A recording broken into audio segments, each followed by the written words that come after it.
Շնորհակալություն։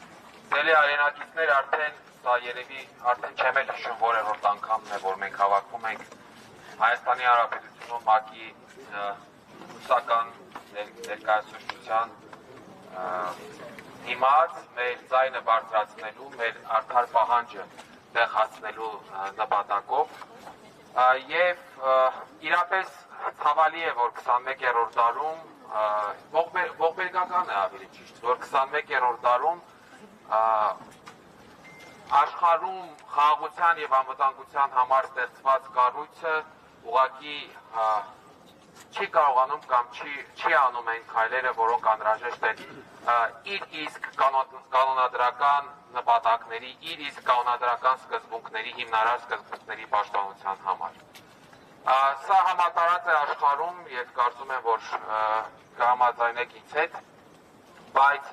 առնվազն մեր պարագայում մենք տեսնում ենք, որ այդ անգործությունը շատ ավելի ընդգծված է, կան մեխանիզմներ, կան գործողություններ, որոնք որ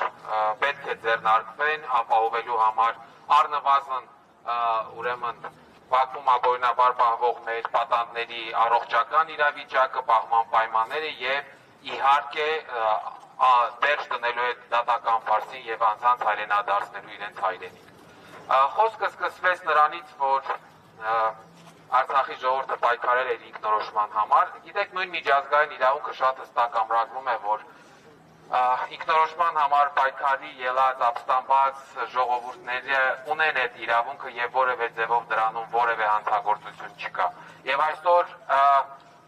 Բաքվում գտնվող անձինք իհարկե հենց դրա համար են գտնվում այնտեղ, այսինքն մարդիկ, ովքեր որ պայքարել են ինքնորոշման համար, որոնք որ կանգնել են այդ ինքնորոշման դիրքերում եւ Արցախի ժողովրդի հետ միասին առաջ են մղել այդ իրավունքների պաշտպանության օրակարգը, այսօր դատվում են, այսօր գտնվում են անազատության մեջ պարզապես իրենց հիմնարար իրավունքների իրացման համար եւ դրան զուգահեռ մենք տեսնում ենք, որ այն կառույցները, այդ թվում միավորված ազգերի կազմակերպությունը, որ իր կանոնադրության մեջ հստակ ֆիքսել է այդ նույն ինքնորոշման իրավունքը, ազգերի իրավահավասարության իրավունքը, ուղղակի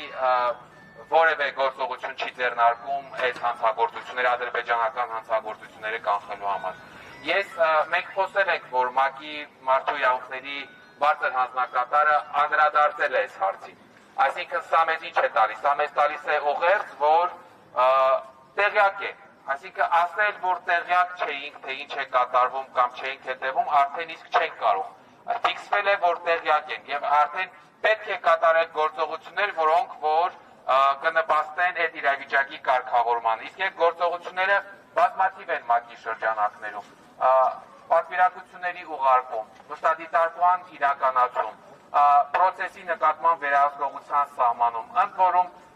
ոչ մի կառույց, ՄԱԿ-ը ունի տարբեր կառույցներ, չէ ոչ թե մի կառույցի կողմից, այլ տարբեր կառույցներ ունեն որոշակի լիազորություններ այս հարցում։ Եվ մեր խնդրանքը պահանջը այսօր այստեղ հավաքվածներից հենց կայանում է դրանում, որպեսզի օր առաջ շոշափելի եւ գործնական քայլեր ձեռնարկվեն աշխարհում խաղաղության եւ անվտանգության համար ստեղծված միավորված ազգերի կազմակերպության կողմից, որի հիմնարար սկզբունքներից են հենց մարդու իրավունքների պաշտպանությունը եւ կախվեն Ադրբեջանում տեղի ունեցող